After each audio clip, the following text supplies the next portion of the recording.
Estamos iniciando o nosso programa de língua portuguesa aqui no NEC TV e recebendo aqui a jornalista Marlise, que sempre tem aí durante a semana catalogado, ouvido tantas pessoas. E aí hoje eu acredito que você tenha trazido alguma coisa tão importante, né, Marlise? O que foi? Olá, professor. Oi, você que está nos acompanhando aí do seu celular, do seu computador ou da TV também, né? Muito obrigada pela sua companhia. Professor, eu tenho hoje uma dúvida que ela é muito recorrente, assim, na fala ela não traz muito problema não, mas o problema eu acho que na hora da escrita. Na frase, a Ana não tem nada a ver com os acontecimentos. Esse nada a ver é com o verbo haver, com H, ou haver separado, nada, espaço a, espaço ver. Como que é o correto? Pois é, realmente isso cria bastante problema mesmo para as pessoas. Porque o verbo haver, ele é um verbo, os verbos de um modo geral são muito ricos.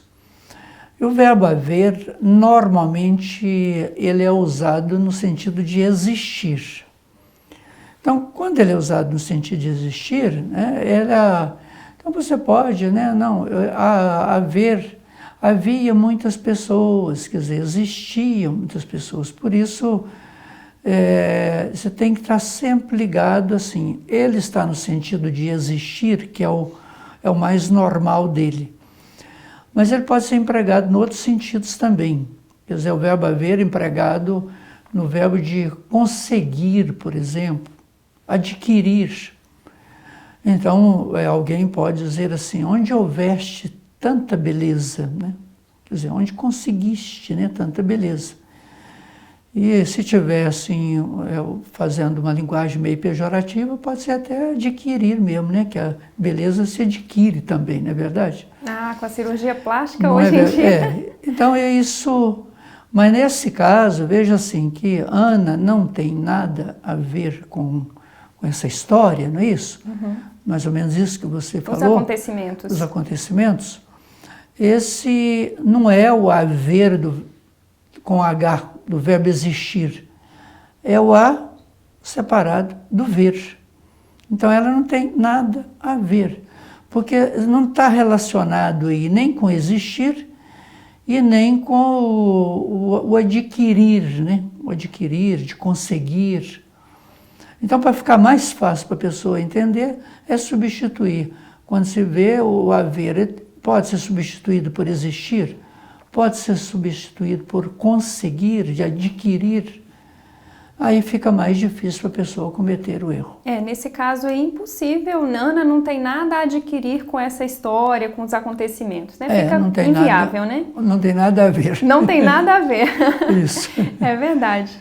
Nada a ver separado, né, professor? A ver, nada a ver. É verdade. Eu vejo sempre assim que as pessoas quando a gente está estudando inglês, eu vejo as pessoas dizendo que é muito difícil aprender o idioma, porque a gente tem um desconhecimento mesmo. Mas é muito mais complicado, é muito maior a riqueza dos verbos na conjugação, que no inglês, por exemplo, a conjugação é muito mais simples. Ela né? é muito simples com relação às línguas neolatinas, né? Muito mais tranquilo, muito mais simples. E obrigada por essa explicação, ela tem tudo a ver com conhecimento. Pois é. E vamos também a uma placa que está bem diferente, eu acho, professor. Ela tem eu acho que são até produtos novos. Para mim é novidade, então vamos ver o que você trouxe. Vamos lá. Olha, a placa de hoje está interessante, que nós temos duas coisas a comentar sobre ela. Vende-se calvão, C-A-L-V-A-O-T-I-O, e bujão. Olha, primeiro que você tem aí, você apresentou duas coisas que você vende. Você vende, aí vamos corrigir o seu calvão, né? É carvão, viu? É com esse L aí, você tem que tirar e colocar R de rapadura. E o bujão, veja só, hoje é perfeitamente aceitável as duas formas, né? O botijão e o bujão. É a mesma coisa, a palavra aceita sim, o seu bujão está certo. Mas você cometeu um outro erro grave, que é um erro de concordância. Vende-se olha, quando você tem mais de uma coisa, quer dizer, uma palavra no plural, ou no caso aqui foram duas palavras, o verbo vender está concordando com essas duas palavras. Ou seja, essas duas palavras funcionam como sujeito dessa oração. É como se fosse assim, carvão e bujão são vendidos. Portanto, vendem-se. Corrigindo, portanto, vendem-se. Você acrescenta um M aí, troca o L por R, carvão e bujão. E bons negócios para você. Professor, obrigada pelas explicações. E eu me lembrei aqui que é muito comum encontrar as pessoas falando galfo em vez de garfo. Igual aconteceu nessa placa, né? O calvão em vez do carvão, né? Isso é muito normal, né? Nós temos uma figura, né, chama-se o rotacismo ou lambidacismo. Né? Quando você tira o L e coloca um R, né, você cometeu um rotacismo, uma figura, um defeito de linguagem. Isso é muito comum, né? Menino, veste a calça aí, né? Não é isso? Também assim. Uma placa. Você substitui o L por R ou vice-versa. Isso é comum mesmo, tá? Tem muito jeito de fugir disso aí, não. O legal é que a pessoa também vá aprendendo, observando melhor, né? Uma forma muito interessante para aprender é você ouvir as pessoas que falam certos, né? Aquelas pessoas que não podem errar. É verdade. Todos nós podemos errar, assim, em determinados momentos, né, da vida, numa fala despretensiosa, descuidada, aí num churrasco, não é isso? Mas é bom que se evite mesmo de cometer esses erros. Tá ótimo, então, professor. Muito obrigada. E obrigada a você também que está nos assistindo aí. Continue com a gente, né, professor? Sim, mas te agradeço aí pelo trabalho, viu? E está sempre presente aí com algumas palavras, algumas placas, né, importantíssimas. E a você que está nos assistindo, daqui a pouquinho, aguarde aí o nosso segundo bloco e vamos receber aqui, né, a professora Cláudia para conversar um pouquinho, né, sobre a linguagem.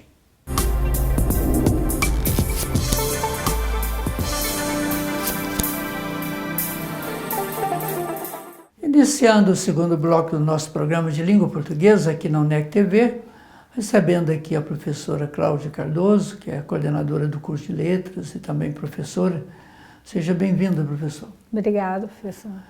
Professora, pelo que nós estávamos conversando aqui, eu acho que o assunto hoje é de suma importância, né?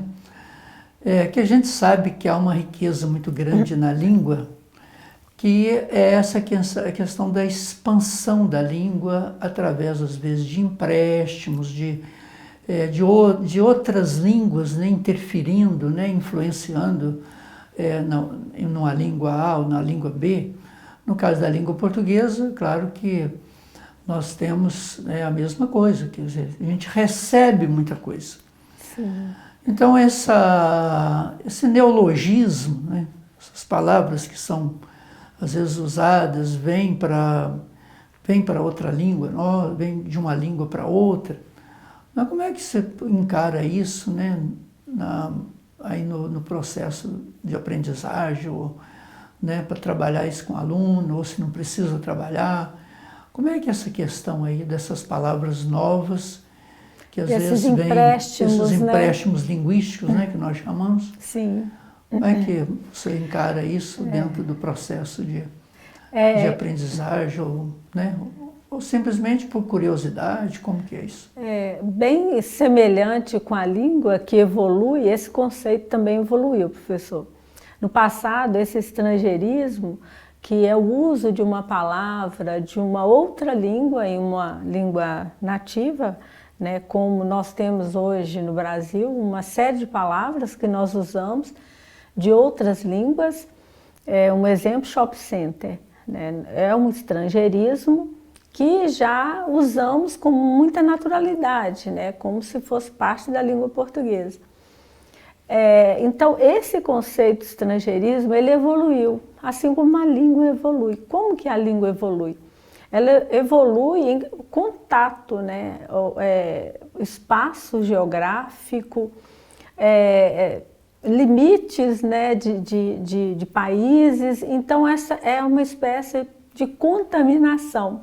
É impossível uma língua se manter pura. Ela é influenciada por outras línguas. E os estrangeirismos, né, que esses empréstimos linguísticos, é um processo supernatural, mas que no passado, gramáticos mais tradicionais consideravam como um vício de linguagem, né, como um erro. Então, o estrangeirismo, ele era negado, ele era criticado. Hoje, né, os linguistas que estudam a língua, né, num sentido mais como uma língua evoluindo, né, que é o sentido mesmo da língua, é não ser estática, assim, evoluir a todo momento. Então, hoje eles já consideram como uma figura de linguagem, um processo natural, né? Isso ocorre por diversos fatores. Nós temos aí no final do século XIX, início do século XX, a influência da língua francesa na língua portuguesa, no Brasil era imensa, e algumas palavras permaneceram, né, e foram aportuguesadas, né, como os linguistas costumam dizer, ou abrasileiradas, e hoje elas fazem parte do nosso dicionário. Então isso sempre vai existir, e existe por quê? Uma influência cultural, uma relação econômica. Então essa ligação com outro, né, outra língua, esse processo vai ocorrer, verdade, não há como negar. A verdade é que há muito como justificar, não é isso? Porque às vezes um país, né, como você disse, que se divide com outro, e outro também pela influência cultural ou econômica, não é isso? Justamente. Mas vamos considerar um fato, vamos considerar assim como importante isso, porque queira ou não queira, esses estrangeirismos a gente poderia considerar como riqueza, né? Sim. Como você deu o exemplo aí do shopping, por exemplo. Nós poderíamos dizer, não, eu vou ao centro comercial. Centro de compras. O centro de compras, né? Qualquer outra coisa. Mas veio o shopping que resume tudo isso, não é verdade? Shopping center e vai ficar. Podemos até usar centro comercial, centro de compras, mas já se aclimatou, né? Shopping center, não há como negar. Houve, né, um tempo atrás até um projeto-lei, né, que defendia a ideia que precisava proteger a língua portuguesa, né, um temor que ela fosse substituída por outra língua. Então, na época, eles meio que queriam proibir o uso de palavras estrangeiras, né? O projeto não teve uma sequência, até porque os linguistas se manifestaram maciçamente na mídia, mostrando que o estrangeirismo não ameaça uma língua. Ele tem que ser usado, é preciso sim o equilíbrio ao usar palavras estrangeiras, até porque teremos uma linguagem bastante artificial se a gente usar com excesso. E se quiser pode também... até considerar pedante, né? Sim. De modo geral, né? A pessoa para mostrar que está sabendo, né? Cai no ridículo, né? Sim, né? Uma coisa que não vale a pena. Então, os linguistas, à época, né, deram essa direção, que é preciso usar com equilíbrio, né? Não exceder nunca. Mas é interessante também que algumas palavras, alguns estrangeirismos, a tradução literal seria esdrúxula também.